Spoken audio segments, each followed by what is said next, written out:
ಹೆಣ್ಮಕ್ಳಿಗೆ PCOD ಮತ್ತು OS. PCOS ಈ ಕಂಡೀಷನ್ಸಲ್ಲಿ ಯೋಗ ಹೇಗೆ ಹೆಲ್ಪ್ ಮಾಡುತ್ತೆ?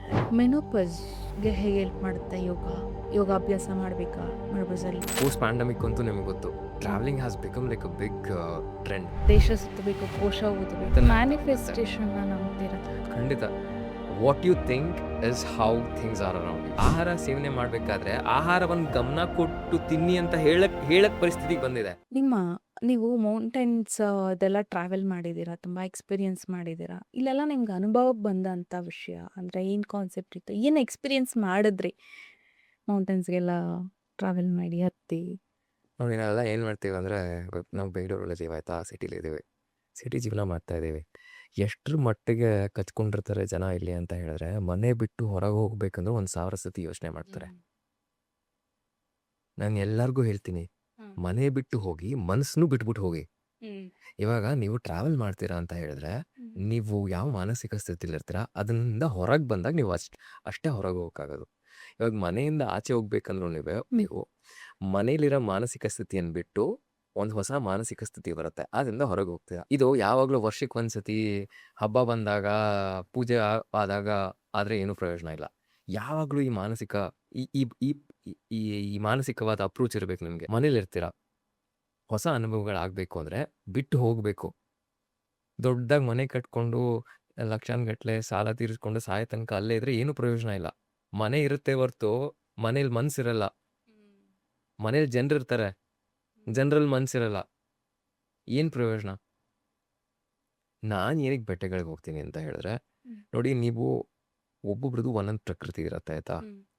ಪರಿಸರಕ್ಕೆ ಹೋದಾಗ ನಿಮ್ಮ ನಿಜವಾದ ಪ್ರಕೃತಿ ಏನು ಅಂತ ಗೊತ್ತಾಗತ್ತೆ. ಇವಾಗ ಸುಮಾರು ಕಡೆ ಹೇಳ್ತಾರೆ, ಯಾರನ್ನಾದ್ರೂ ಅರ್ಥ ಮಾಡ್ಕೋಬೇಕಾ, ಅವ್ರಗಳ ಜೊತೆ ಹೊರಗೆ ಹೋಗಿ ಒಂದಿನ, ಒಂದು 10 ದಿನ ಎಲ್ಲೋ ಟ್ರಾವೆಲ್ ಮಾಡಿ ಅವ್ರ ಜೊತೆ. ಅವ್ರು ನಿಜವಾಗ್ಲೂ ಏನು ಅಂತ ನಿಮಗೆ ಗೊತ್ತಾಗ್ಬಿಡತ್ತೆ. ನಾನು ಬೆಟ್ಟ ಗುಡ್ಡಗಳಿಗೆ ಹೋದಾಗ ನಿಜವಾದ ಸ್ನೇಹಿತರು ಸಿಗ್ತಾರೆ ನನಗೆ, ಸತ್ಯವಾಗ್ಲೂ ಹೇಳ್ತೀನಿ. ನಮ್ಮ ಒಳಗೆ ಏನು ಇದೆ ಸತ್ಯ, ಅದು ಈ ಪರಿಸರದಲ್ಲಿ ನೀವು ಸಮಯ ಕಳೆದಾಗ, ಬೆಟ್ಟ ಗುಡ್ಡಗಳಲ್ಲಿದ್ದಾಗ ಕಿರ್ಚ್ಕೋತಾರೆ ಒಳಗಿಂದ. ಇವರೆಲ್ಲ ದೇವಸ್ಥಾನಕ್ಕೆ ಹೋಗ್ತಾರೆ, ನಾನು ಬೆಟ್ಟಕ್ಕೆ ಹೋಗ್ತೀನಿ, ಹಂಗಂತ ಅಲ್ಲಿ ಹೋಗ್ಬೇಡಿ ಅಂತ ನಾನು ಏನು ಹೇಳ್ತಿಲ್ಲ. ಒಬ್ಬೊಬ್ರದ್ದು ಮೂಲ ಶಕ್ತಿ ಒಂದೊಂದು ಕಡೆ ಇರುತ್ತೆ. ಇವಾಗ ಪೋಸ್ಟ್ ಪ್ಯಾಂಡಮಿಕ್ ಅಂತೂ ನಿಮ್ಗೆ ಗೊತ್ತು, travelling has become like a big trend. ಹೌದು. Tourism has become a big trend. Traveller ಆಗ್ರಿ ನೀವೆಲ್ಲ. ನೀವೇನಾದ್ರೂ ಹೊರಗೆ ಹೋಗ್ತಾ ಇದ್ದೀರಾ ಅಂತ ಹೇಳಿದ್ರೆ, ಅನುಭವಗಳಿಂದ ಏನಾದ್ರು ಕಲ್ತ್ಕೋತಾ ಇದ್ದೀರಾ, ಒಳಗಡೆಯಿಂದ ಚೈತನ್ಯ ಹೆಚ್ಚಾಗ್ತಾ ಇದೆ, ನೀವು ಬೆಳಿತಾ ಇದ್ದೀರಾ ಅಂತ ಅನಿಸ್ಬೇಕು ನಿಮ್ಗೆ. ಗಾದೆ ಮಾತಿದೆಯಲ್ಲ, ದೇಶ ಸುತ್ತಬೇಕು, ಕೋಶ ಓದಬೇಕು. ಅದು ಬರೀ ಯಾವಾಗ್ಲೂ ಸಾಯೋ ಟೈಮಲ್ಲಿ ಹೋಗೋದಲ್ಲ. ಶಕ್ತಿ ಇದ್ದಾಗ, ದೇಹದಲ್ಲಿ ಶಕ್ತಿ ಇದ್ದಾಗ. ನಾನು ಇವಾಗೆಲ್ಲ ಮಾಡ್ಬಿಡ್ತೀನಿ, ವಯಸ್ಸಾದ್ಮೇಲೆ ರಿಟೈರ್ ಆದ್ಮೇಲೆ ನಾನು ಎಲ್ಲ ಅನುಭವಿಸ್ತೀನಿ ಅಂತ ಹೇಳಿದ್ರೆ ಹೆಂಗ್ ಸಾಧ್ಯ? ಇವಾಗೆಲ್ಲ ಇರೋ ಬರೋದೆಲ್ಲ ಮಾಡಬೇಕು, ಒಂದು 60 ವರ್ಷ ಆದ್ಮೇಲೆ ಯೋಗ ಶುರು ಮಾಡ್ತೀನಿ ಅಂತ. ದೇಹದಲ್ಲಿ ಶಕ್ತಿ ಇದ್ದಾಗ, ಮನಸ್ಸು ದೃಢವಾಗಿದ್ದಾಗ ನೀವು ಅನುಸರಿಸ್ಬೇಕು. ಬರೀ ಸಾಯೋ ಟೈಮಲ್ಲಿ ಹೋಗ್ಬಿಟ್ಟು ಕೃಷ್ಣ ಅಂತ ಹೇಳಿದ್ರೆ. ಅದೇ ಈ ಸ್ಪಿರಿಚುವಲ್ ಅಂದ್ರೆ ಒಂದು ಮಿತ್ತಿದೆ. ಏನು ಒಂದು 50 ವರ್ಷ ಆದ್ಮೇಲೆ ಯಾರ್ರೀ ಹೇಳಿದ್ದು? ತುಂಬಾ ಜನ ನಾನು ಕೇಳಿರೋ. ನೀವು 50 ವರ್ಷ ಆದ್ಮೇಲೆ ಅವಾಗ ರಾಮ, ಹರೇ ಕೃಷ್ಣ ಹರೇ ರಾಮ ಅನ್ನಿ, ಏಜ್ ಇದ್ದಾಗ ಏನ್ ಅರ್ಥ ಇದೆ? ಲೈಫ್ ಎಂಜಾಯ್ ಮಾಡೋದು ಹೇಗೆ? ಇವಾಗ ದೇವ್ರು ಹೇಳ್ಬೋದು, 50 ವರ್ಷ ನೀನ್ ಹೇಳಿಲ್ಲ, 50 ವರ್ಷ ಆದ್ಮೇಲೆ ಬಂದು ಹೇಳಿದೆ, ಇನ್ನು 10 ವರ್ಷ ಐತೆ, ನಾನು ಯಾಕೆ ನಿನ್ ಮೇಲೆ ಟೈಮ್ ಇನ್ವೆಸ್ಟ್ ಮಾಡಿ ಅಂತ ಅವನೇ ಹೇಳಿದ್ರೆ. ಅಲ್ಲ, ಇನ್ನು 50 ವರ್ಷ ತನಕ ನಾವು ಇರ್ತೀವಿ ಅನ್ನೋದು ಗ್ಯಾರಂಟಿ ಇರೋದಿಲ್ಲ. ಮತ್ತೆ ಇವಾಗ 50 ವರ್ಷ ನೀವೇನು ಮಾಡಿಲ್ಲ, ಲಾಸ್ಟ್ 10 ವರ್ಷ ಮಾತ್ರ ಚೆನ್ನಾಗಿರು. 50 ವರ್ಷ ಮಾಡ್ದಿರ ಕರ್ಮ ಕೆಲಸಗಳೆಲ್ಲ ಮಾಡ್ಕೊಂಬಂದ್ಬಿಡೋದು.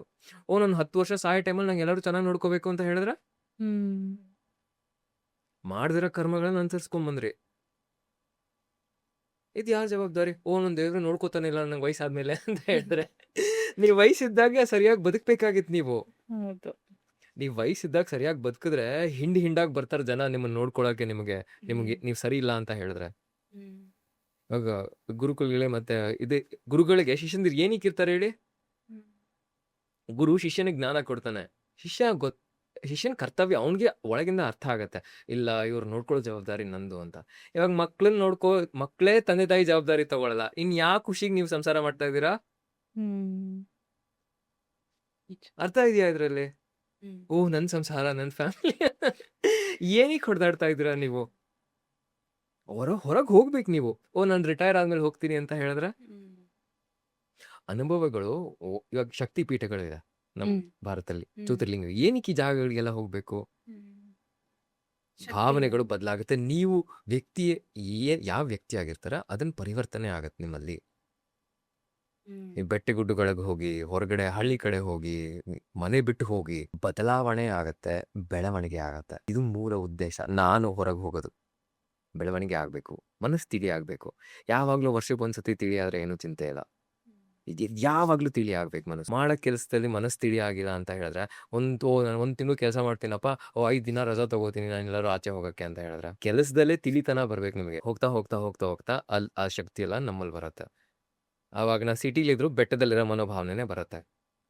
ಯಾಕಂದ್ರೆ ಬೆಂಗಳೂರಲ್ಲಿ ಬೆಳೆದವರು, ನಮ್ಗದು ಭಾವನೆನೇ ಇಲ್ಲ. ಹೋಗ್ ಬಂದು ಮಾಡ್ತಾ ಮಾಡ್ತಾ ಮಾಡ್ತಾ ಅದೇ ಮಾನಸಿಕ ಸ್ಥಿತಿ ಬರುತ್ತೆ. ಈ ತರ ಪರಿವರ್ತನೆ ಆಗ್ತಾ ಹೋಗುತ್ತೆ. ಮ್ಯಾನಿಫೆಸ್ಟೇಷನ್ ನಂಬ್ತೀರಾ? ಖಂಡಿತ. What you think is how things are around you. ನೀವು ಹೆಂಗ್ ಯೋಚನೆ ಮಾಡ್ತೀರಾ ಜಗತ್ ಹಂಗೆ ಕಾಣದ್ ನಿಮ್ಗೆ. ನೀವು ಕೆಟ್ಟದೇ ಅಂದ್ರೆ ಬರೀ ಕೆಟ್ಟದೇ ಕಾಣುತ್ತೆ. ನೀವ್ ಏನಾದ್ರೂ ಆಗ್ಬೇಕು ಅಂತ ಅಂದ್ರೆ ನೀವ್ ಯೋಚನೆ ಮಾಡಿದ್ರೆ ಅದು ಖಂಡಿತ ಹಾಗೆ ಆಗತ್ತೆ. ನಿಮ್ ಉದ್ದೇಶ ಸರಿಯಾಗಿರ್ಬೇಕು. ಹ್ಮ್ ತಪ್ಪು ಉದ್ದೇಶಗಳನ್ನ ಇಟ್ಕೊಂಡು ಒಳ್ಳೆ ಉದ್ದೇಶಗಳು ಸರಿ ಇರುತ್ತೆ, ಜೀವನ ಶೈಲಿ ಮಾತಾಡೋ ರೀತಿ ಎಲ್ಲ ತಪ್ಪಿರುತ್ತೆ, ಖಂಡಿತ ಆಗೋದಿಲ್ಲ. ನೀವ್ ಏನ್ ಮಾಡ್ತೀರಾ, this is how humans are built. What you think is how you are. ಇಲ್ಲದ್ರೆ ಏನು ಪ್ರಯೋಜನ ಆಗೋದೇ ಇಲ್ಲ. ನಿಮ್ಮ ಮಾತು, ನಿಮ್ಮ ಆಲೋಚನೆ, ನೀವ್ ಮಾಡೋ ಕೆಲಸ ಎಲ್ಲ ಒಂದೇ ಆಗಿರ್ಬೇಕು. ಇವ್ರೇನ್ ಮಾಡ್ತಾರೆ, ಮಾತಾಡ್ತಾ ಇರ್ತಾರೆ, ನಿಮ್ ಮುಖ ನೋಡಿ ಮಾತಾಡ್ತಾರೆ, ಅದ್ರ ತಲೆಯಲ್ಲಿ ಇನ್ನೇನೋ ಓಡ್ತಾ ಇರುತ್ತೆ ಅವ್ರಿಗೆ. ಅದಾದ್ಮೇಲೆ ಆಚೆ ಕಡೆ ಹೋಗ್ತಾರೆ, ಬೇರೆ ಏನೋ ಕೆಲಸ ಅದೇ ಮಾಡ್ತಾರೆ. ಆ ಪ್ರೆಸೆಂಟ್ ಮೂಮೆಂಟ್ ಅಲ್ಲಿ ಇರಲ್ಲ. ತಲೆ ಮನ್ಸು ಒಂದ್ ಕಡೆ ಇರತ್ತೆ, ಬಾಡಿ ಒಂದ್ ಕಡೆ ಇರತ್ತೆ ಅನ್ನೋದಕ್ಕೆ ಯಾವಾಗ್ಲೂ ನಿಮ್ಗೂ ಇದು ಅನುಭವ ಆಗಿರುತ್ತೆ. ಆಗಿದೆ, ನಿಮ್ ಆಗಿದೆ. ಮುಖದ ನಿಮ್ ನೋಡ್ಕೊಂಡು ಮಾತಾಡ್ತಾ ಇರ್ತಾರೆ, ಅವ್ರ ತಲೆ ಹಿಂದೆ ಬೇರೆ ಏನೋ ಓಡ್ತಾ ಇರುತ್ತೆ. ಹೌದು. ಇಂಥ ಜನಗಳ ಜೊತೆ ನೀವು ಬದುಕ್ದಾಗ ನೆಮ್ಮದಿಯಾಗಿರಕ್ ಸಾಧ್ಯನಾ? ಖಂಡಿತ ಇಲ್ಲ. ಮತ್ತೆ ಓ ಜಗತ್ತಲ್ಲಿ ನೆಮ್ಮದಿ ಇಲ್ಲ ಅಂದ್ರೆ ಎಲ್ಲ ಬದುಕ್ತಾ ಇರೋದೇ ಹಿಂಗೆ. ನಿಮ್ ನೋಡು ಒಂದ್ ಮಾತಾಡ್ತಾರೆ, ತಲೆ ಹಿಂದೆ ಇನ್ನೇನೋ ಇರುತ್ತೆ, ಬೇರೆಯವ್ರ ಹತ್ರ ಹೋಗ್ಬಿಟ್ಟು ಬೇರೆ ಏನೋ ಇನ್ನೇನೋ ಹೇಳಿದಾರೆ ನಿಮ್ ಬಗ್ಗೆ. ಇವ್ರನ್ನೆಲ್ಲ ಆಗಿದೆ, ಸೊಸೈಟಿ, ಆಗಿದೆ. ಪಾರ್ಟ್ ಆಫ್ ದ ಸೊಸೈಟಿ ಅಂತ ಕರೆಯಕ್ಕಾಗತ್ತಾ? ಆಗೋದಿಲ್ಲ. ಇವ್ರು ಎಂತ ಜನಗಳು ಇವರೆಲ್ಲ. ಒಳ್ಳೆ ದಾರಿಗೆ ಕರ್ಕೊಂಡು ಹೋಗೋರು ಸ್ವಲ್ಪ ಜನ ಇದ್ರೆ, ಆ ಕೆಟ್ಟ ದಾರಿಗೆ ತಳ್ಳೋರು ಸ್ವಲ್ಪ ಜನ ಇರ್ತಾರೆ. ನೀವ್ ಕೆಟ್ಟ ದಾರಿ ತಳ್ಳೋರ್ ಕಡೆ ಗಮನನೇ ಕೊಡ್ಬೇಡಿ ನೀವು. ಅವಾಗ ಬರೀ ಒಳ್ಳೆಯವರೇ ಇರ್ತಾರೆ ಸುತ್ತಮುತ್ತ ಎಲ್ಲ. ಒಂದೇ ಜೀವನ ರೀ, ಯಾಕೆ ಸುಮ್ನೆ ವೇಸ್ಟ್ ಮಾಡ್ಕೋತೀರಾ ಅಲ್ವಾ? Really, ಯಾಕೆ ಏನಿಕ್ ಗಮನ ಕೊಡ್ಬೇಕು ನಾವ್ ಕೆಟ್ಟದ ಬಗ್ಗೆ? ಆಮೇಲೆ ಅದ್ ಎಲ್ಲೂ ಹೋಗಲ್ಲ ಆಯ್ತಾ. ಇವಾಗ ದೈವ ಗುಣ ಇದೆ ಅಂದ್ರೆ ರಾಕ್ಷಸ ಗುಣನೂ ಇದ್ದೇ ಇರುತ್ತೆ. ಇರುತ್ತೆ. ಎಲ್ಲ ಆವಾಗ್ಲೂ ಒಳ್ಳೇದಾಗ್ಬೇಕಂದ್ರೆ ಹೆಂಗಾಗತ್ತೆ ಯಾವಾಗ್ಲೂ ಒಳ್ಳೇದು? ಅದ್ ಸಾಧ್ಯ ಇಲ್ಲ. It's not possible.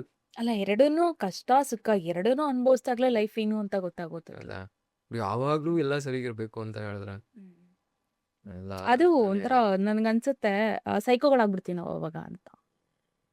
ಏನು ಅವರು ನೆಮ್ಮದಿಯಾಗಿರಲ್ಲ, ಬೇರೆಯವ್ರಿಗೂ ನೆಮ್ಮದಿಯಾಗಿರಕ್ ಬಿಡಲ್ಲ. ಅದರಿಂದ ನೀವು ಹೊರಗೆ ಹೋಗ್ತೀರಾ, ಟ್ರಾವೆಲ್ ಮಾಡ್ತೀರಾ, ಬೆಟ್ಟಗಳಿಗೆ ಹೋಗ್ತೀರಾ ಅಂತ ಹೇಳಿದ್ರೆ ನಿಮ್ಮಲ್ಲೂ ಆ ಭಾವನೆ ಬರಬೇಕು.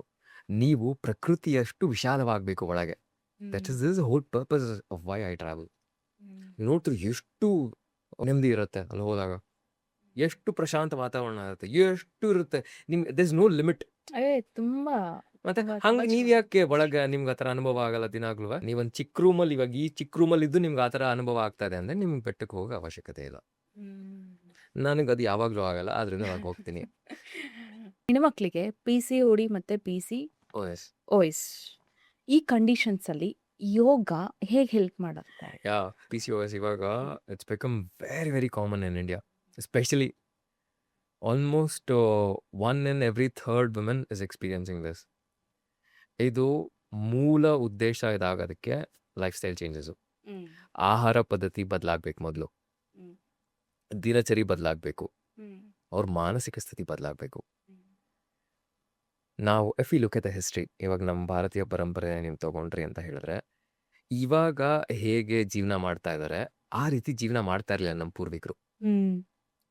ಚೇಂಜ್. ಇವಾಗ ಹೆಂಗೆ ಬದುಕ್ತಾ ಇದ್ದಾರೆ ಹೆಣ್ಮಕ್ಳು? ಲೈಫ್ ಸ್ಟೈಲ್ ಚೇಂಜಸ್ ಆಗಿದೆ, ಸ್ಟ್ರೆಸ್, ಭಯಂಕರ ಸ್ಟ್ರೆಸ್ ಇರುತ್ತೆ, ಆಹಾರ ಪದ್ಧತಿನೂ ಸರಿ ಇರಲ್ಲ, ದಿನಚರಿ ಸರಿ ಇರಲ್ಲ, ನಿದ್ರೆ ಸರಿ ಇರಲ್ಲ. ನೀವು ಬರೀ ಯೋಗ ಮಾಡ್ಬಿಟ್ಟು ಆಗತ್ತಾ? ಖಂಡಿತ ಇಲ್ಲ. ಇದನ್ನೆಲ್ಲ ಬದಲಾಯಿಸ್ಬೇಕು ನೀವು. 1 hour ನಾನು ಬಂದು ಯೋಗ ಮಾಡ್ತೀನಿ, ನಂಗೆಲ್ಲ ಸರಿ ಹೋಗ್ಬೇಕು ಅಂದ್ರೆ ಸಾಧ್ಯ ಇಲ್ಲ. It's like you need an overall change in the entire routine. ಅದಕ್ಕೆ ಇವರೆಲ್ಲ ಇವಾಗ ಹೇಳೋದು, post pandemic this word has become quite famous, mindfulness. Be mindful about how you it.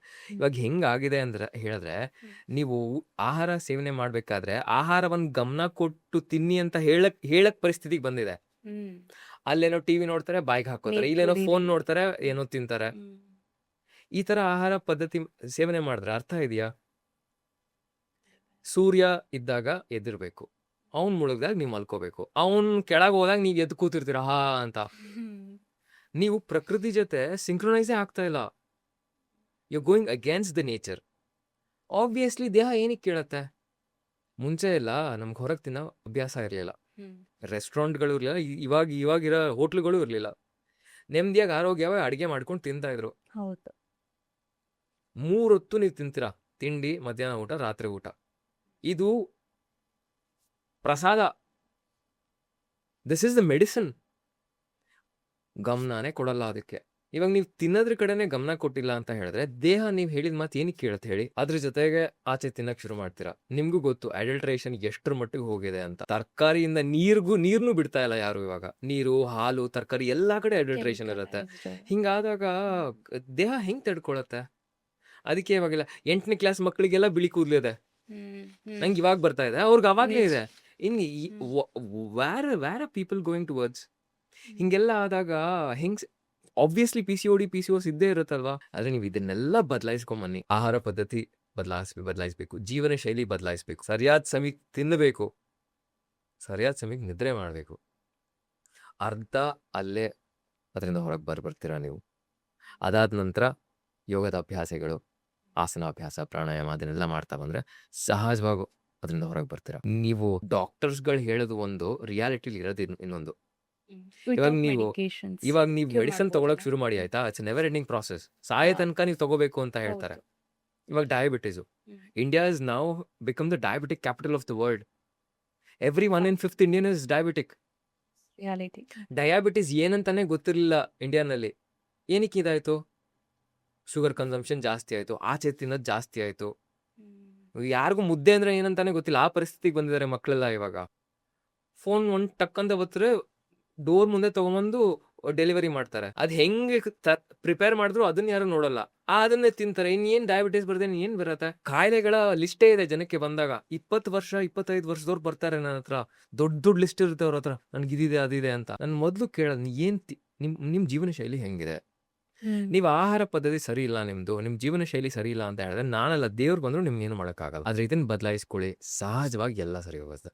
ಅದಾದ ನಂತರ ಖಂಡಿತ ಕೆಲವೊಂದಿಷ್ಟು ನಿಯಮಗಳೆಲ್ಲ ಇದೆ, ಅದನ್ನೆಲ್ಲ ಅನುಸರಿಸ್ಕೊಂಬಂದು ಆ ಅಭ್ಯಾಸಗಳನ್ನ ಮಾಡ್ತಾ ಬಂದು, ಆಸನಗಳನ್ನ ಅಭ್ಯಾಸ ಮಾಡ್ತಾ ಬಂದ್ರೆ ಇದ್ರದ್ದು ಪೂರ್ತಿಯಾಗಿ ಹೊರಗೆ ಬರ್ಬೋದು. ನಿಮಗೆ ಮೆಡಿಸಿನ್ ಅವಶ್ಯಕತೆ ಖಂಡಿತ ಇಲ್ಲ. ಮೆನೋಪಸ್ಗೆ ಹೇಗೆ ಹೆಲ್ಪ್ ಮಾಡುತ್ತೆ ಯೋಗಾಭ್ಯಾಸ ಮಾಡ್ಬೇಕಾ? Menopause it's a stage of life of men ಆಯ್ತಾ. ಮೆನೋಪಾಸಲ್ಲಿ ಏನಾಗುತ್ತೆ ಅಂದರೆ ಸಾಕಷ್ಟು ಹಾರ್ಮೋನಲ್ ಚೇಂಜಸ್ ಆಗ್ತಾ ಹೋಗ್ತವೆ. ಹೀಟ್ ಫ್ಲಶಸ್ ಆಗ್ಬೋದು, ಅಥವಾ ಆಂಗರ್ ಇಶ್ಯೂಸ್ ಆಗ್ಬೋದು. ಈ ಥರ ಒಂದು ದೊಡ್ಡ ಲಿಸ್ಟೇ ಇದೆ. ಒಬ್ಬೊಬ್ಬರಿಗೆ ಒಂದೊಂದು ರೀತಿಯಾದ ಅನುಭವ ಆಗುತ್ತೆ ಮೆನೋಪಾಸ್ ಟೈಮಲ್ಲಿ. You have to go through this phase. ಇದನ್ನ ಯೋಗದಲ್ಲಿ ಏನಾದ್ರು ಚಮತ್ಕಾರ ಮಾಡೋಕ್ಕಾಗತ್ತೆ ಅಂದರೆ ಖಂಡಿತ. ಇದು ಜೀವನದ ಒಂದು ಹಂತ. You have to respect that. ಆದರೆ ಅದರಿಂದ ತುಂಬ ಸಮಸ್ಯೆಗಳು ಕ್ರಿಯೇಟ್ ಆಗಬಾರ್ದು. ಸಹಜ, ಎಲ್ಲರಿಗೂ ತೊಂದರೆ ಹಾಗೆ ಆಗುತ್ತೆ, ತೊಂದರೆ ಬಂದೇ ಬರುತ್ತೆ. ನಿಧಾನವಾಗಿ, ಸರಳವಾಗಿ, ಸಹಜವಾಗಿ ಅದರಿಂದ ಹೊರಗೆ ಬರಬೇಕು. ಮಾನಸಿಕ ದೃಢತೆ ಇತ್ತು ಅಂತ ಹೇಳಿದ್ರೆ ಒಂದು ಹಂತಕ್ಕೆ, ನಿಮಗೆ ಏನಾದರೂ ಕಷ್ಟ ಬಂತು ಅಂತ ಹೇಳಿದ್ರೆ ಅದನ್ನ ಫೇಸ್ ಮಾಡೋಕ್ಕೆ ಧೈರ್ಯ ಇರ್ಬೇಕು ನಿಮ್ಮಲ್ಲಿ. ಅದೇ ರೀತಿ ದೇಹದಲ್ಲಿ ಬದಲಾವಣೆ ಆಗ್ತಾ ಇದೆ, ದೇಹಕ್ಕೆ ಶಕ್ತಿ ಇಲ್ಲ ಅದನ್ನ ತಡ್ಕೊಳಕ್ಕೆ. ಈ ಅಭ್ಯಾಸಗಳನ್ನೆಲ್ಲ ಮಾಡಿದಾಗ ಏನಾಗುತ್ತೆ ಅಂದ್ರೆ ದೇಹ ಒಂದು ಸ್ಥಿತಿಗೆ ಹೋಗುತ್ತೆ. ಎಷ್ಟೇ ಕಷ್ಟ ಬಂದ್ರೂ ತಡ್ಕೊಳ್ಳೋ ಸ್ಥಿತಿಗೆ ಇರ್ಬೇಕು ದೇಹ. ಇವಾಗ ಬದಲಾವಣೆ ಹೆಂಗ್ ಆಗ್ತಾ ಇದೆ ಅಂತ ಹೇಳಿದ್ರೆ ದೇಹ ಅದಕ್ಕೆ ಸ್ಪಂದಿಸ್ತಾ ಇಲ್ಲ. ದೇಹ ಅದಕ್ಕೆ ಸ್ಪಂದಿಸ್ಬೇಕು ಅಂತ ಹೇಳಿದ್ರೆ ನೀವು ಅದಕ್ಕೆ ಏನ್ ಬೇಕೋ ಅದನ್ನ ಕೊಡ್ಬೇಕು. ಅಭ್ಯಾಸಗಳನ್ನ ಮಾಡಬೇಕು. ಅದನ್ನ ಮಾಡಿದಾಗ ಏನಾಗುತ್ತೆ ಅಂತ ಹೇಳಿದ್ರೆ ಖಂಡಿತ ಸ್ವಲ್ಪ ಆದ್ರೂ ಏರುಪೇರು ಆಗೇ ಆಗತ್ತೆ.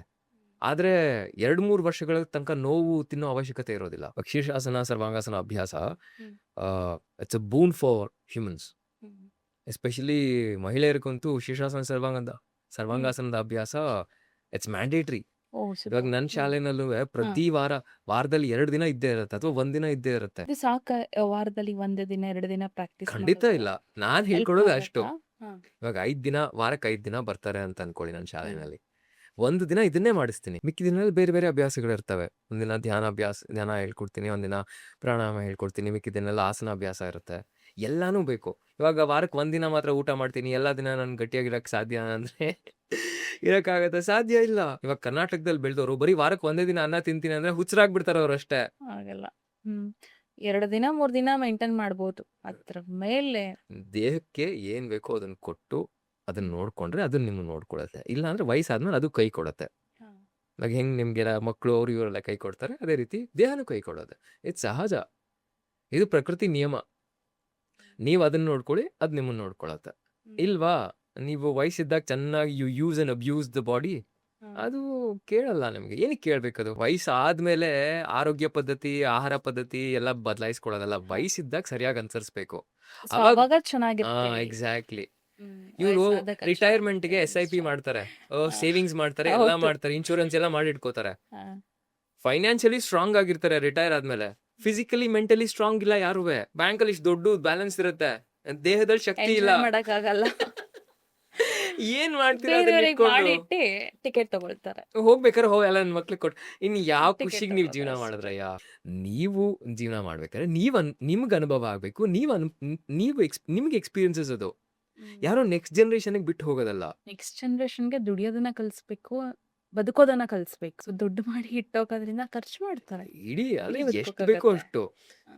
ನೀವೆಲ್ಲ ಮಾಡ್ಬಿಟ್ಟು ನೀವು ಏನು ಅನುಭವಗಳನ್ನ ನಿಮ್ಮಲ್ಲಿ ನೀವು ತೊಡಗಿಸ್ಕೊಳ್ದೇನೆ ಎಲ್ಲ ಬೇರೆಯವ್ರಿಗೆ ಬಿಟ್ಟು ಹೋದ್ರೆ ಅರ್ಥ ಇದೆಯಾ ಅದ್ರಲ್ಲಿ? ಸೊ ಬೇರೊಬ್ರಿಗೆ ತೊಂದರೆ ಮಾಡ್ತಾರ.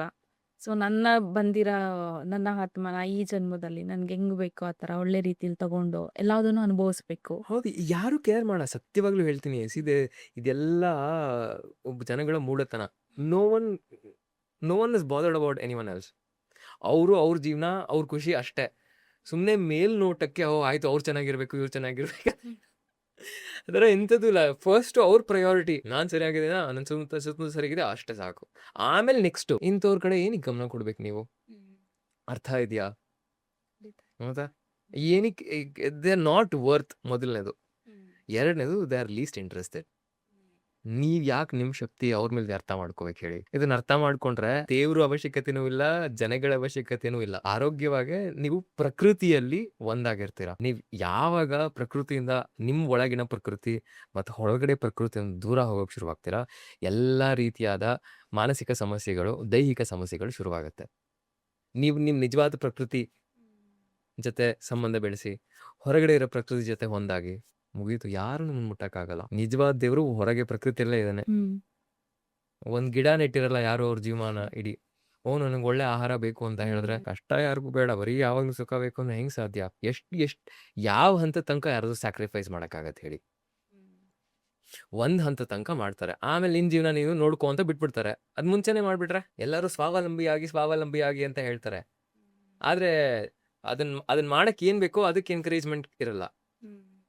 ತಳ್ಬೇಕು, ಲಿಟ್ರಲಿ ತಳ್ಬೇಕು, ಹೋಗಿ ಬದುಕಿ ಅಂತ. 20 ವರ್ಷ ಆದ್ರೂ 25 ವರ್ಷ ಆದ್ರೂ ಇನ್ನ ಮಗುನ್ ಇಟ್ಕೊಂಡು ಮೊಮ್ಮಕ್ಳನ್ನು ಇಟ್ಕೊಂಡು ಅವ್ರನ್ನೂ ಸಾಕಿ ಅವ್ರನ್ನೂ ಸ್ಕೂಲ್ಗೆ ಡ್ರಾಪ್ ಮಾಡಿ ಅವ್ರು ಕರ್ಕೊಂಬಂದು ಅವ್ರಿಗೂ ಊಟ ಮಾಡಿಸಿ ಅವ್ರನ್ನೂ ಮಲಗಿಸ್ತಾರೆ. ನಿಮ್ ಎಕ್ಸಿಸ್ಟೆನ್ಸ್ ಎಲ್ಲಿದೆ ಇವಾಗ? ಇದೆ ಅಲ್ವಾ?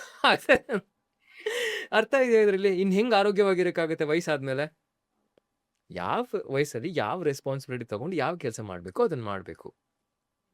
60 ವರ್ಷದಲ್ಲಿ 20 ವರ್ಷ ಹುಡುಗಿನ ಕೆಲಸ ಮಾಡಿ ಅಂತ ಹೇಳಿದ್ರೆ ಅರ್ಥ ಇದೆಯಾ? ಮತ್ತೆ ಇನ್ ಹೆಂಗ್ರಿ ನೆಮ್ಮದಿಯಾಗಿರಕ್ಕಾಗತ್ತೆ ಸಂಸಾರದಲ್ಲಿ? ಇನ್ನು ಅವ್ರಿಗೆಲ್ಲ ಹೋಗಿ ಟ್ರಾವೆಲ್ ಮಾಡಿ ಅಂತ ಹೇಳಿದ್ರೆ ಅಯ್ಯೋ ಹೋಗಯ್ಯ ನನ್ನ ಮನೇಲೆ ನೋಡ್ಕೊಳ್ಳೋ ರೆಸ್ಪಾನ್ಸಿಬಿಲಿಟಿ ಇದೆ ಅಂತ ಹೇಳ್ತಾರೆ. ಅವ್ರಿಗೆಲ್ಲ ಏನ್ ಹೇಳಕ್ಕಾಗತ್ತೆ ನಾವು? ಅದರಿಂದ ನಿಮ್ ಒಳಗೆ ಯಾವ ರೀತಿ ಜರ್ನಿ ಆಗತ್ತೆ ಯೋಗದಲ್ಲಿ, ಅದೇ ರೀತಿ ಹೊರಗೂ ಹೋಗಿ, ಒಳಗಡೆನೂ ಹೋಗಿ, ಆಚೆ ಕಡೆ ಪ್ರಕೃತಿಯಲ್ಲೂ ಹೋಗಿ, ಎರಡು ಒಂದಾಗ್ಬೇಕು. ಇದು ಸತ್ಯವಾಗ್ಲೂ ನಿಜವಾದ ಯೋಗ. ನನ್ನ ಅನುಭವಗಳು ಸಹ ಹಾಗೆ. ಎಲ್ಲ ಪುಸ್ತಕದಲ್ಲಿ ಓದಿದ್ದೆಲ್ಲ ಪರಿಸರದಲ್ಲಿ ಪರಿವರ್ತನೆ ಆಗತ್ತೆ. ಎಲ್ಲ ಪುಸ್ತಕದ ಎಷ್ಟಂತ ಪುಸ್ತಕ ಓದ್ತೀರಾ? ಓದಿದ್ದನ್ನ ಹೊರಗಡೆ ಪ್ರಕೃತಿನಲ್ಲಿ ನಿಜವಾದ ರೂಪದಲ್ಲಿ ನೋಡಿ. ಫೋನಲ್ಲಿ ಯಾರೋ ಬೇರೆ ಟ್ರಾವೆಲ್ ಮಾಡಿರೋರು ನೋಡ್ಬೇಡಿ ನೀವು. ಇವಾಗೆಲ್ಲ ಅದೇ ಮಾಡ್ತಾ ಇರೋದು. ಅವ್ರು ಎಲ್ಲೋ ಟ್ರಾವೆಲ್ ಮಾಡ್ತಾರೆ, ಅದನ್ನ ನೋಡ್ಬಿಟ್ಟು ನೀವು ಖುಷಿ ಪಡ್ತಾ ಇದ್ದೀರಾ. ಅದು ನಿಜವಾಗ್ಲೂ ಹೋಗಿ ಅನುಭವ ಆಗ್ಬೇಕು ನಿಮ್ಗೆ. ನಾನು ಅವ್ರನ್ನ ಫಾಲೋ ಮಾಡ್ತೆ. ಎಲ್ಲ ಅನುಭವಗಳೆಲ್ಲ ಬರೀ ಸ್ಕ್ರಾಲಿಂಗ್ ಅಲ್ಲಿ ಆಗ್ತಾ ಇದೆ.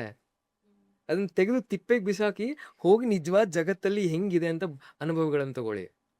ಬರೀ ಖುಷಿ ಎಲ್ಲ ಬರೀ ಸ್ಕ್ರಾಲಿಂಗ್ ಅಲ್ಲೇ ಬಂದ್ರೆ ನಿಜ ಜೀವನದಲ್ಲಿ ಅನುಭವಗಳಾಗ್ಬೇಕು. ಆಧ್ಯಾತ್ಮ ಹಾದಿಯಲ್ಲಿ ಮುಂದೆ ಹೋಗ್ತಾ ಇದ್ರ, ಯೋಗದ ಹಾದಿಯಲ್ಲಿ ಮುಂದೆ ಹೋಗ್ತಾ ಇದ್ರ, ಅದೇ ರೀತಿ ಪ್ರಕೃತಿ ಜೊತೆನೂ ಒಂದಾಗಿ. ನೀವ್ ಯಾವಾಗ ನಿಮ್ಗೆ ಜನ್ಮ ಕೊಟ್ಟ ತಾಯಿ ನಿಜವಾದ ತಾಯಿ ಅಲ್ಲ, ನಮ್ ಪ್ರಕೃತಿ ನಿಜವಾದ ತಾಯಿ ಅಂತ ನಿಮ್ಗೆ ಅರಿವಾಗತ್ತೆ ಅಷ್ಟೇ. ಮುಗೀತು. ನಿಮ್ಗೆ ಏನ್ ಪಾಠ ಹೇಳ್ಕೊಡೋ ಅವಶ್ಯಕತೆ ಇಲ್ಲ. ಅವಾಗ ನೀವ್ ಒಂದ್ ಕಸ ಹಾಕಕ್ಕೂ ಆಚೆ ಕಡೆ ರೋಡ್ ಮೇಲೆ ಅಥವಾ ಪರಿಸರದಲ್ಲಿ ನೀವೇನೋ 10 ಸತಿ ಯೋಚನೆ ಮಾಡಿದ್ರೆ ಅಷ್ಟೇ, ಮುಗೀತು. ನಿಮ್ಗೆ ಯಾರು ಏನು ಪಾಠ ಹೇಳ್ಕೊಡೋ ಅವಶ್ಯಕತೆ ಇಲ್ಲ. ಇಲ್ಲ, ಯೂಶಲಿ ನಾನು ನನ್ನ ಮಗುನು ಹಂಗೇನೆ, ನಾನು ಅಷ್ಟೇ ಒಂದು ಚಾಕ್ಲೇಟ್ ತಿಂದ್ರೂ ಅದನ್ನ ಪ್ಯಾಕ್ ಒಳಗಡೆ ಹಾಕೊಂಬಂದು ಮನೇನಲ್ಲಿ ಹಾಕ್ತೀವಿ. ಒಂದು ಅದು ಸಮ್ಟೈಮ್ಸ್ ನಾವು ಮಿಸ್ಟೇಕ್ ಮಾಡಿ ನಾನು ಹಾಕಿದ್ರು ನನಗೆ ಗೈಡ್ ಮಾಡ್ತಾಳೆ. ಅದು ಅದು ಮೈ ತಿಳ್ಕೊಳಕ್ಕಿಲ್ಲ. ಲೈಕ್ ಅದನ್ನ ಯಾರು ದಿಸ್. ತಿಳ್ಕೊಳಲ್ಲ. ಬೇಡದೆಲ್ಲ ಮಾಡ್ತಾರೆ. ಹೋಗ್ಬಿಟ್ಟು ಪರಿಸರವನ್ನು ಹಾನಿ ಮಾಡ್ತಾರೆ. ಏನ್ ಪ್ರಯೋಜನ? ನೀವು ಹೊರಗಿನ ಜಗತ್ತಿಗೆ ಮರ್ಯಾದೆ ಕೊಡ್ಲಿಲ್ಲ ಅಂತ ಹೇಳಿದ್ರೆ ನಿಮ್ ಒಳಗಿರೋ ಜಗತ್ತು ನಿಮಗೆ ಮರ್ಯಾದೆ ಕೊಡೋದಿಲ್ಲ. ಕೊಡೋದಿಲ್ಲ. ಅದಕ್ಕೆ ಈ ಕಾಯಿಲೆಗಳೆಲ್ಲ ಬರೋದು. ಇದು sole purpose of this PCOD, PCOS, whatever elements is purely because you are disrespecting your own existence. ನಿಮಗೆ ನಿಮ್ಮ ಜೀವನದ ಮೇಲೆ ಮೊದಲು ಮರ್ಯಾದೆ ಕೊಡ್ತಾ ಇಲ್ಲ ನೀವು. You have least respect. ಈ ಥರ ಇದ್ದಾಗ ಏನಕ್ಕೆ ದೇಹ ನಿಮ್ಮ ಮಾತು ಕೇಳ್ಬೇಕು ಹೇಳಿ? ಹಿಂಗಾದ ಕಾಯಿಲೆಗಳು ಬರ್ದೇನೆ ಇನ್ನೇನು ಸುಖ ಬರತ್ತಾ? ಖಂಡಿತ. ಹೌದಾ? ಒಂದು ದೊಡ್ಡ ಲಿಸ್ಟೇ ಇರುತ್ತೆ. ಎಲ್ಲ ಇನ್ಶೂರೆನ್ಸ್ ಎಲ್ಲ ಮಾಡಿಸ್ಕೊಂಡಿರ್ತಾರೆ. ಮಾಡ್ಬೋದು. ಅಲ್ಲ, ಅದು ಗೊತ್ತಾಗ್ಬಿಡುತ್ತಲ್ಲ ಮುಂದೆ ಬರ್ತಾ ಈ ತರ ಅಂತ, ಅದಕ್ಕೆ ಮೊದಲೇ ಪ್ರಿಪೇರ್ಡ್ ಇನ್ಶೂರೆನ್ಸ್ ಅದೇ ಮಾಡಿಸ್ತಾರೆ. ಸಾಯಕ್ ರೆಡಿ ಆಗ್ತಾ ಇದ್ರಲ್ಲ, ಜೀವನ ಮಾಡಕ್ ಯಾರು ರೆಡಿ ಆಗ್ತಾ ಇಲ್ಲ ಹಾಗಾದ್ರೆ. ಮೇಲ್ಗಂತ ಬಂದ್ರೆ ಇವಾಗಿನ ಕಾಲದಲ್ಲಿ, ಇವಾಗಿನ ದಿನಗಳಲ್ಲಿ ಜಾಸ್ತಿ ಈ ಮಕ್ಕಳು ಲೇಟಾಗಿ ಆಗೋದು, ತುಂಬಾ ಟೈಮ್ ತಗೊಳ್ಳೋದು. ಹೆಣ್ಮಕ್ಳಲ್ಲೂ ಪ್ರಾಬ್ಲಮ್ ಇರುತ್ತೆ, ಗಂಡು ಮಕ್ಳಲ್ಲೂ ಪ್ರಾಬ್ಲಮ್ಸ್ ಇರುತ್ತೆ. ಸೊ ಹೆಣ್ಮಕ್ಳಿಗೆ ಆಲ್ರೆಡಿ ಸೊಲ್ಯೂಷನ್ PCOD, PCOS ಈ ಥರ ಪ್ರಾಬ್ಲಮ್ಸ್ಗೆ ಸೊಲ್ಯೂಷನ್ಸ್ ಕಂಡಿಡ್ಕೊಡ್ತಾರೆ. ಸೊ ಗಂಡು ಮಕ್ಳಿಗೆ ಮೇಲ್ ಸ್ಪರ್ಮ್ ಕೌಂಟ್ಸ್ನ ರೀಪ್ರೊಡಕ್ಟ್ ಮತ್ತೆ ತಿರ್ಗಾ ಬರ್ಬೇಕಂದ್ರೆ ಅದಕ್ಕೆ ಯೋಗ ಹೇಗೆ ಹೆಲ್ಪ್ ಮಾಡುತ್ತೆ ಅಂಡ್ ಆಹಾರ ಪದ್ಧತಿಗಳು, ಈಗ ಸ್ಟೈಲ್ ಚೇಂಜ್ ಮಾಡ್ಕೋಬೇಕು. ನೋಡಿ, ಇದು ನಾನು ಅವಾಗಲೇ ಹೇಳ್ದ ಹಾಗೆ ಇದರಲ್ಲೂ ಸಹ ಲೈಫ್ ಸ್ಟೈಲ್ ಚೇಂಜಸ್ ಆಗಬೇಕು. ಸಾಕಷ್ಟು ಬದಲಾವಣೆಗಳಾಗಬೇಕು. ಮೂಲ ಉದ್ದೇಶ ಇದಕ್ಕೆ one major causes food habits. ನೀವು if you travel back in time, ನಮ್ಮ ತಾತ ನಮ್ಮ ಅಜ್ಜಿ ಎಲ್ಲ ಅವರೆಲ್ಲ 40 ವರ್ಷ 50 ವರ್ಷ ಆದರೂ ಮಕ್ಕಳು ಹೆರ್ತಾ ಇದ್ರು ಆಗಿನ ಕಾಲದಲ್ಲಿ. ಮೊದಲನೇ ಮಗಳಿಗೆ ಮದುವೆ ಆಯಿತು ಅಂತ ಹೇಳಿದ್ರೆ ಅಮ್ಮ ಬಾಣಂತಿಯ ಆಗಿರ್ತಾ ಇದ್ರು. ಹೌದು, ನೋಡಿದ್ದೀವಿ. ಆಯ್ತಾ? ಇದು ನಮ್ಮ ಪರಂಪರೆಯಲ್ಲಿ ಇದೆ ಸಾಕಷ್ಟು. ಇವಾಗ ನೀವೇನೆ ಒಂದು 2-3 ಜನರೇಷನ್ ಹಿಂದೆ ಹೋಯ್ತು ಅಂದ್ರೆ ಇದಿದೆ. ಈಗಿನ 3ನೇ ಜನರೇಷನ್ ಹಿಂಗ ಆಗಿತ್ತೆ ಅಂತ ಹೇಳಿದ್ರೆ ಏನ್ ಕಾರಣ ಅಂತ ಅವರೇ ಹುಡುಕ್ಬೇಕು. ನೀವು ಹುಡುಕ್ತಾ ಹೋದಾಗ ಏನಾಗುತ್ತೆ ಅಂತ ಹೇಳಿದ್ರೆ ಒಂದಿಷ್ಟು ಕಾರಣಗಳು ಬರ್ತವೆ. ಮೊದಲನೇದು ನಿಮ್ಮ ಆಹಾರ ಪದ್ಧತಿ ಸರಿ ಇರಲ್ಲ. ಇದು it's the same for both men and women. ನೀವು ಮುಂಚೆ ಏನು ಆಹಾರ ಸೇವನೆ ಮಾಡ್ತಾ ಇದ್ರಿ, ಇವಾಗ ಏನು ಮಾಡ್ತಾ ಇದ್ದೀರಾ, ಅದಕ್ಕೂ ಇದಕ್ಕೂ ಅಜಗಜಾಂತರ ವ್ಯತ್ಯಾಸ. ಆಮೇಲೆ ಇವಾಗ ಎಷ್ಟೊಂದು ಕಡೆ ನೀವು ಆಹಾರ ಏನು ಸೇವನೆ ಮಾಡ್ತೀರಾ, ತರಕಾರಿಗಳಲ್ಲೇ ಆಗಿರ್ಬೋದು, ಬೇರೆ ಏನು ತಿಂತಿರೋದ್ರಲ್ಲೆಲ್ಲ it's a lot of microplastics. ಎರಡನೇದು. ಮೂರನೇದು, ಏನು ವ್ಯಾಯಾಮನೇ ಇಲ್ಲ. ದಿನಕ್ಕೆ 16 ಅವರ್ ಕೂರ್ತೀರಾ, ಕೆಲಸ ಮಾಡ್ತೀರಾ. ಹಾಸಿಗೆ, ಆಫೀಸು, ಮನೆ, ಊಟ, ಹಾಸಿಗೆ, ಆಫೀಸು, ಊಟ, ಮನೆ. ನೀವು ಬರೀ ಇದನ್ನೇ ಅನುಸರಿಸ್ಕೊಂಡ್ ಬರ್ತಾ ಇದ್ರೆ ದೇಹ ಹದಗೆಟ್ಟೋಗುತ್ತೆ. ಚಲನೆ ನೋಡಿ, ಪ್ರಾಣ, ನಿಮ್ಮೊಳಗಿರೋ ಪ್ರಾಣ ಚಲನೆ ಆಗಬೇಕು. The energy has to flow. ಹರಿಯ ನೀರು ಕೊಳಿಯತ್ತಾ, ನಿಂತಿರೋ ನೀರು ಕೊಳಿಯತ್ತಾ? ಮತ್ತೆ ನೀವು ಒಂದೇ ಕಡೆ ಜೀವನ ಮಾಡಿ ದಿನಕ್ಕೆ 10 ಅವರ್ 12 ಅವರ್ ಕೂತ್ಕೊಳ್ಳಿ, ನೀವು ದೇಹ ಒಳಗಿಂದ ಕೊಳಿತಾ ಇದೆ. ಇವಾಗ ನೀವು ಹರಿಯ ನೀರು ಕುಡಿತೀರಾ, ನಿಂತಿರೋ ನೀರು ಕುಡಿತೀರಾ? ಹರಿಯೋ ನೀರು. ಮತ್ತೆ ನಿಮ್ ದೇಹ ಸರಿ ಇರ್ಬೇಕು ಅಂತ ಹೇಳಿದ್ರೆ ನೀರ್ ಹರಿಬೇಕು. ಇವಾಗ ಎಲ್ಲೋ ಒಂದ್ ಕಡೆ 50 ವರ್ಷದಿಂದ ನೀರ್ ಹರಿತಾ ಇದೆ ಅಂತ ಅನ್ಕೊಳ್ಳಿ, ಅಂದ್ರೂ ಪ್ರಕಾಶವಾಗಿರುತ್ತೆ ನೀರು. 50 ವರ್ಷದಿಂದ ಒಂದೇ ಕಡೆಯಿಂದ ನೀರನ್ನು ನೋಡಕ್ಕಾಗಲ್ಲ, ವಾಸನೆನೂ ಉಸಿರಾಡಕ್ಕೂ ಆಗೋಲ್ಲ ಅಲ್ಲಿ. ನಿಮ್ ದೇಹ ಇವಾಗ ಹಾಗೆ ಆಗ್ತಾ ಇರೋದು. ಏನು ಚಲನೆ ಇಲ್ಲ ದೇಹದಲ್ಲಿ. ಆಹಾರ ಪದ್ಧತಿ ಸರಿ ಇಲ್ಲ, ತರಕಾರಿ ಸೇವನೆ ಮಾಡೋದಿಲ್ಲ, ಮುದ್ದೆ ಅನ್ನ ಏನು ಸರಿಯಾಗಿ ಆಗ್ತಾ ಇಲ್ಲ. ನೋಡಿ, ಎಲ್ಲಾ ದೇಹಕ್ಕೂ ಉಪ್ಪು, ಹುಳಿ, ಖಾರ, ಸಿಹಿ ಎಲ್ಲ ಬೇಕು. ಇವಾಗ ನಾವು ಒಂದ್ ಸಾರು ಮಾಡ್ತೀವಿ ಅಂತ ಹೇಳಿದ್ರೆ ನಮ್ ಕರ್ನಾಟಕದಲ್ಲಿ ಏನೇನೆಲ್ಲ ಖಾರದ ಪುಡಿನಲ್ಲಿ ಎಷ್ಟು ಮಸಾಲೆಗಳಿರ್ತವೆ. ಅದು ಹೋಗ್ತಾ ಇಲ್ಲ ದೇಹಕ್ಕೆ. ಫೈಬರ್ಸ್ ಇಲ್ಲ, ತರಕಾರಿ ಸರಿಯಾಗಿ ತಿನ್ನೋದಿಲ್ಲ. This is the main culprit. ಆಮೇಲೆ ಮಲ್ಕೊಳ್ಳೋದು, ಎದೋಳು. ನೀವು, ನಾನು ಅವಾಗ್ಲೇನು ಹೇಳ್ದಂಗೆ, ನೀವ್ ಏನೇ ಪದ್ಧತಿಯನ್ನು ಅನುಸರಿಸಿ, ನೀವು ಸರಿಯಾದ ಸಮಯದಲ್ಲಿ ಮಲಗ್ತಾ ಇಲ್ಲ, ಸರಿಯಾದ ಸಮಯದಲ್ಲಿ ಎದೊಳ್ತಾ ಇಲ್ಲ, ಸರಿಯಾದ ಸಮಯದಲ್ಲಿ ಆಹಾರ ಸೇವನೆ ಮಾಡ್ತಾ ಇಲ್ಲ ಅಂತ ಹೇಳಿದ್ರೆ, ಸ್ಪೆಷಲಿಸ್ಟ್ ಅಲ್ಲ, ದೇವ್ರು ಬಂದ್ಬಿಟ್ಟು ತಥಾಸ್ತು ಅಂದ್ರೂ ನಿಮ್ಗೆ ಮಕ್ಕಳಾಗಲ್ಲ. ನಿಮ್ ದೇಹವನ್ನ ನೋಡ್ಕೊಳ್ಳೋದು ನಿಮ್ ಕರ್ತವ್ಯ. 20 ವರ್ಷದಲ್ಲೇ 40 ವರ್ಷದವ್ರಂಗ್ ಕಾಣ್ತಾರ ಅವರೆಲ್ಲ. ನಿಮ್ಗೂ ಗೊತ್ತು, ಕತ್ಲಾದ್ಮೇಲೆ ಆಹಾರ ಸೇವನೆ ಮಾಡಬಾರ್ದು. ಇಡೀ ಜಗತ್ತಲ್ಲೇ ಕತ್ಲಾದ್ಮೇಲೆ ಯಾರು ಊಟ ಮಾಡ್ತಾರೆ ಅಂದ್ರೆ ಮನುಷ್ಯರು ಒಬ್ರೆ. No other creature on planet will eat food after it gets dark. ಸೂರ್ಯ ಉದಯ ಆಯ್ತಾ, ಅಷ್ಟೇ ಮುಗೀತು ಅಲ್ಲಿಗೆ ದಿನ. ಇವ್ರಿಗೆ ಅವಾಗ ದಿನ ಶುರುವಾಗತ್ತೆ. ಪ್ರಾಣಿಗಳಕ್ಕಿನ್ನ ಕೆಟ್ಟದಾಗ ಬದುಕ್ತಾ ಇದಾರೆ ಇವರು. ಇವ್ರಿಗೆಲ್ಲ ಮಕ್ಕಳು ಅರ್ಹತೆ ಇದೆಯಾ? ಇದು ಪ್ರಕೃತಿ ಮಾಡಿರೋದು, ಸತ್ಯವಾಗ್ಲೂ ಹೇಳ್ತೀನಿ. They don't deserve to have kids. I am happy these guys are important. ಯಾಕಂದ್ರೆ ನೀವ್ ಈ ತರ ಜೀವನ ಶೈಲಿ ಇತ್ತು ಅಂತ ಹೇಳಿದ್ರೆ ಇದೇ ಮುಂದಿನ ಪೀಳಿಗೆಗೆ ಮುಂದುವರ್ಕೊಂಡು ಹೋಗುತ್ತೆ. ನೀವ್ ಯಾವ ಮೆಸೇಜ್ನ ಶೇರ್ ಮಾಡ್ತಾ ಇದ್ದೀರಾ? ಇದರೆಲ್ಲ ಪೂರ್ತಿ ಆರೋಗ್ಯ ಎಲ್ಲ ಹಾಳಾಯ್ತು ಅಂತ ಹೇಳಿದ್ರೆ ನೀವ್ ಅರ್ಹರ? ಅಲ್ಲ. ಮತ್ತೆ ಇವಾಗ ಸೂರ್ಯ ಮುಳುಗೋಕ್ಕೂ ಮುಂಚೆನೆ ಊಟ ಮಾಡಬೇಕು, ಕತ್ಲಾದ್ಮೇಲೆ ತಿನ್ನಬಾರ್ದು, ಓಕೆ. ಆದರೆ ನಾನು ಕೆಲಸ ಮುಗಿಸ್ಕೊಳ್ತೀವಿ. 90% ನಮ್ಮ ಮನೆಗೆ ರೀಚ್ ಆಗೋದೇ ಲೇಟ್. ನಿಮಗೆ 9 ಗಂಟೆಗೆ ಕೆಲ್ಸ ಮುಖ್ಯಾನಾ? ಹೋಗ್ಬಿಟ್ಟಿರುತ್ತೆ. ನಿಮ್ ಆರೋಗ್ಯ ಜೀವನ ಮುಖ್ಯಾನಾ? ಆರೋಗ್ಯ ಜೀವನ ಇದೆ, ಜೀವನ ಮಾಡೋದಕ್ಕೆ ಕೆಲಸ ಬೇಕಲ್ವಾ? ಆಯ್ತು. ಇವಾಗ ನಿಮ್ ಹಾದಿಯಲ್ಲೇ ಬರೋಣ. ಇವಾಗ ನೀವು ಕೆಲಸ ಮಾಡ್ತಾ ಇದ್ದೀರಾ, ಒಂದು 7 ಗಂಟೆ 8 ಗಂಟೆ ತನಕ ಆಫೀಸಲ್ಲೇ ಇರ್ತೀರಾ ಅಂತ ಅನ್ಕೊಳ್ಳಿ. 10 ನಿಮಿಷದ ಮಧ್ಯದಲ್ಲಿ ನಿಮ್ಗೆ ಬ್ರೇಕ್ ಸಿಗಲ್ಲ ಊಟ ಮಾಡಕ್ಕೆ? ಸಿಗತ್ತೆ. ಆವಾಗ ಮಾಡಿ ಮುಗಿಸಿ. ನಾನು ಇದನ್ನೇ ಮಾಡೋದು. ಒಂದೊಂದು ದಿನ ಇವಾಗ ನೆನ್ನೆನೂ ಸುಮಾರು 9 ಗಂಟೆ ತನಕ ಮಾಡ್ತಾ ಇದ್ದೆ ನಾನು. 6:30, 6:45ಗೋ 6:15ಗೋ ಏನೋ ಬ್ರೇಕ್ ತಗೊಂಡೆ. ಅಲ್ಲೇ ಊಟ ಮಾಡಿ ಮುಗಿಸ್ದೆ. ಇದೆಲ್ಲ ಸೋಂಬೇರಿತನಕ್ಕೆ ಸುಮ್ಮನೆ ಒಂದು ರೀಸನ್ ಅಷ್ಟೇ ಇದು. ಓ ನಂಗೆ ಟೈಮ್ ಇಲ್ಲ ನಂಗೇನು ಮಾಡಕ್ಕೆ. ನಿಮ್ಮ ಆರೋಗ್ಯವಾಗಿ ನೋಡ್ಕೋಬೇಕಾ? ನಿಮ್ಮ ಮಾನಸಿಕ ಸ್ಥಿತಿ ದೃಢವಾಗಿರ್ಬೇಕು ಅಂತ ಹೇಳಿದ್ರೆ, ನಿಮ್ಮ ದೇಹ ಚೆನ್ನಾಗಿರ್ಬೇಕು ಅಂತ ಹೇಳಿದ್ರೆ, ನೀವು ಸಮಯ ತೆಗೆದು ಸೈಡಿಗೆ ಇಡ್ತೀರಾ. ಇದು ನನ್ನ ಸಮಯ, ಯಾರು ಡಿಸ್ಟರ್ಬ್ ಮಾಡಂಗಿಲ್ಲ. ಇದೆಲ್ಲ ಸುಮ್ಮನೆ ಕಾರಣಗಳು. ಓ ನನ್ನ ಕೆಲಸ ಇದೆ, ಆಫೀಸ್ ದಿನಕ್ಕೆ 16 ಅವರ್ 18 ಅವರ್ ಕೆಲಸ ಮಾಡ್ತೀನಿ ನಾನು. ಎಲ್ಲ ಸಮಯದಲ್ಲೂ ಕರೆಕ್ಟಾಗಿ ಆಹಾರ ಸೇವನೆ ಮಾಡ್ತೀನಿ. ದಿನನಿತ್ಯ ನಿದ್ರೆ ಕರೆಕ್ಟಾಗಿ ಆಗೇ ಆಗತ್ತೆ. ನಾನು ಏನಕ್ಕೆ ಅನ್ಸರ್ಸ್ತಾ ಬರ್ತೀನಿ? ಮಾರನೇ ದಿನ ನಂಗೆ ಎನರ್ಜಿ ಶಕ್ತಿ ಇರ್ಬೇಕು ನನಗೆ. ಇಲ್ದಿದ್ರೆ ಕಷ್ಟ ಆಗತ್ತೆ. ನೀವು ಕನ್ಸಿಸ್ಟೆಂಟ್ ಆಗಿ ಏನಾದ್ರು ಮಾಡ್ಕೊಂಡು ಹೋಗ್ಬೇಕು ಅಂತ ಹೇಳಿದ್ರೆ ನೀವು ರೆಸ್ಪಾನ್ಸಿಬಿಲಿಟಿ ತಗೋಬೇಕು. ಇದು ಕೆಲಸ, ಸಂಸಾರ, ಫ್ಯಾಮಿಲಿ ಇದೆಲ್ಲ ರೀಸನ್ಸು. ಸತ್ಯವಾಗ್ಲೂ ಹೇಳ್ತೀನಿ.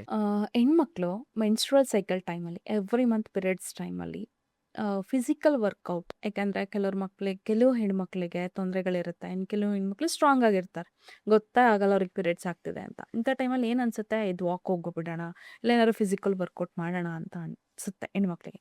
ಸೊ ಇದು ಸರಿನಾ, ತಪ್ಪಾ, ಮಾಡ್ಬೋದಾ? ಮುಂಚೆ ಎಲ್ಲ ಏನ್ ಮಾಡ್ತಾ ಇದ್ವು ಅಂತ ಹೇಳಿದ್ರೆ 4 ದಿನ 5 ದಿನ ಪೂರ್ತಿ ರೆಸ್ಟ್ ಮಾಡ್ತಿದ್ರು. ಆವಾಗ ಪರಿಸ್ಥಿತಿ ಹಾಗಿತ್ತು. You had the comfort. ನೀವು ಇವಾಗಿನ ರೀತಿ ಜೀವನ ಶೈಲಿ ಇರಲಿಲ್ಲ ಆವಾಗ.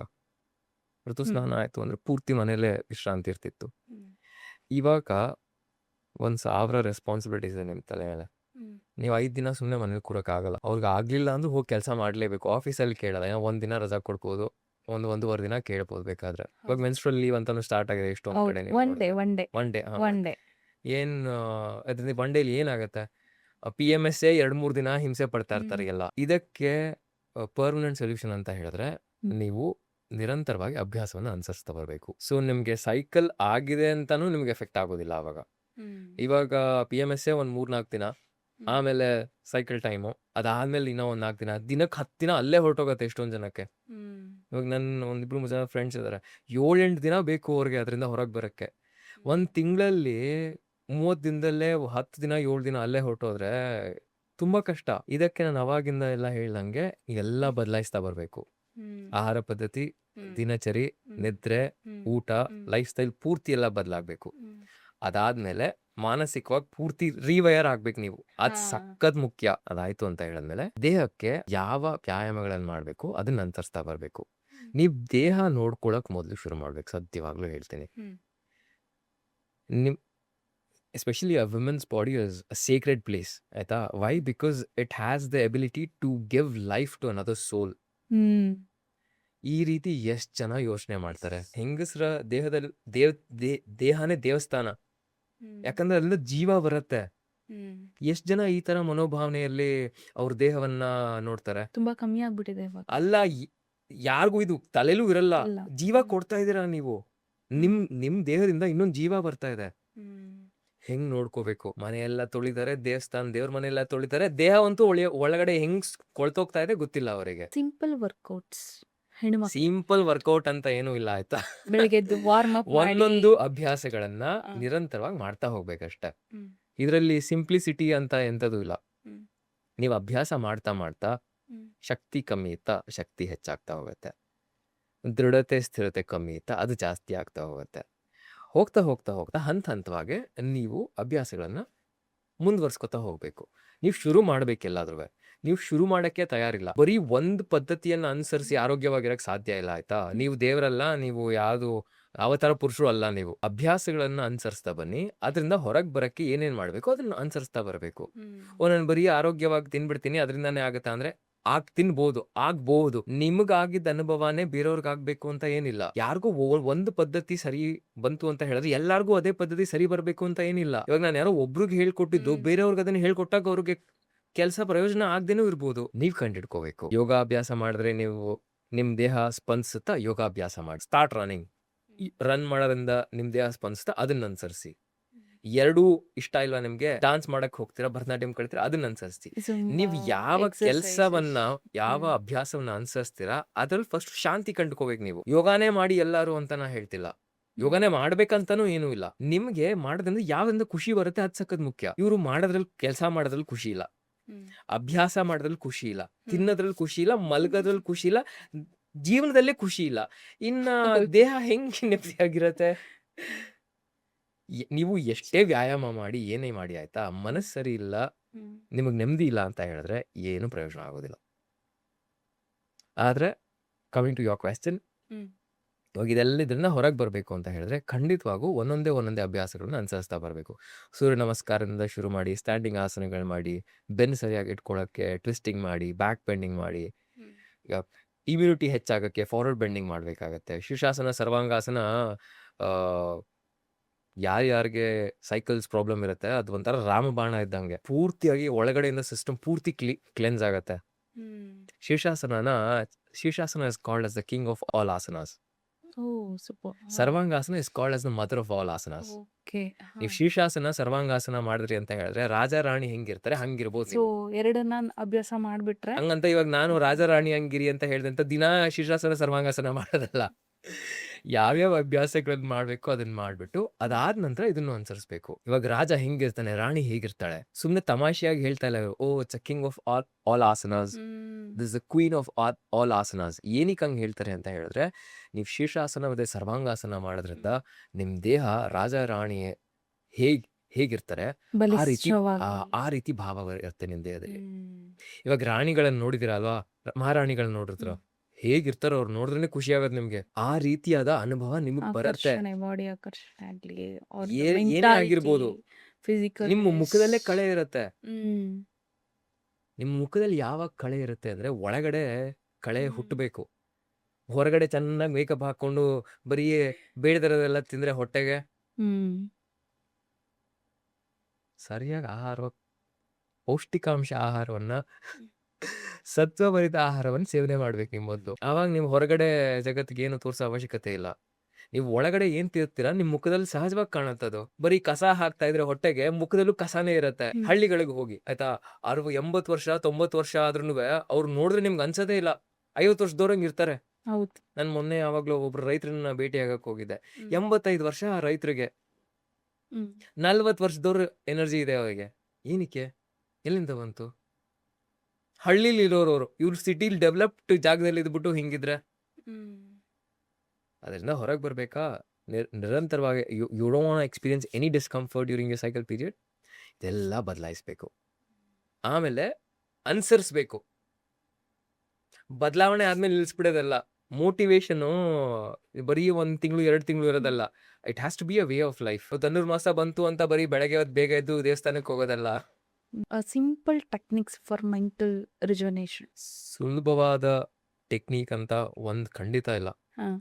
ಅವಾಗಲೇ ನಾನು ಹೇಳಿದಂಗೆ ಒಬ್ಬೊಬ್ರಿಗೆ ಒಂದೊಂದು ವಿಷಯಗಳಾಗಿರ್ಬೋದು, ಒಂದೊಂದು ಅಭ್ಯಾಸಗಳಾಗಿರ್ಬೋದು, ಅವ್ರು ಶಾಂತಿ ಕಂಡುಕೋತಾರೆ. ಸರ್ವೇ ಸಾಮಾನ್ಯವಾಗಿ ಹೇಳ್ಬೇಕು ಅಂತ ಹೇಳಿದ್ರೆ ಕನಿಷ್ಠ ಪಕ್ಷ ನಿಮಗ್ ಮಾನಸಿಕವಾಗಿ ದೃಢತೆ ಬರಬೇಕು, ಒಂದ್ ರೀತಿಯಾದ ಶಾಂತತೆ ಇರಬೇಕು ದಿನ ಮಲ್ಕೋಬೇಕಾರೆ ಅಂತ ಹೇಳಿದ್ರೆ ಕನಿಷ್ಠ ಪಕ್ಷ ಒಂದ್ 20 ನಿಮಿಷ ನಿಮಗಂತ ನೀವು ತೆಗ್ದಿಡ್ಬೇಕು. ಒಂದ್ ದಿನದಲ್ಲಿ, ಇಡೀ ದಿನದಲ್ಲಿ ನೀವು ಒಂದಲ್ಲ ಒಂದ್ ರೀತಿಯಾದ ಕೆಲಸಗಳಲ್ಲಿ ನಿಮ್ಮನ್ನ ನೀವು ತೊಡಗಿಸ್ಕೋತೀರ ಆಯ್ತಾ. ಆದ್ರೆ ಆ ಕೆಲ್ಸಕ್ಕೂ ನಿಮ್ಗೂ ತುಂಬಾ ಆಳವಾಗಿ ಸಂಬಂಧ ಬೆಳೆಸ್ಕೊಂಡ್ಬಿಡ್ತೀರಾ. ಅದರಿಂದ ಹೊರಗೆ ಬರಬೇಕು. Silence is an integral part of every individuals every day activity. ಅದನ್ನ ಯಾರು ಮಾಡ್ತಾ ಇಲ್ಲ. ಶಾಂತವಾಗಿ ನೆಮ್ಮದಿಯಾಗಿ ಕೂರೋದೇ ಇಲ್ಲ ಯಾರು.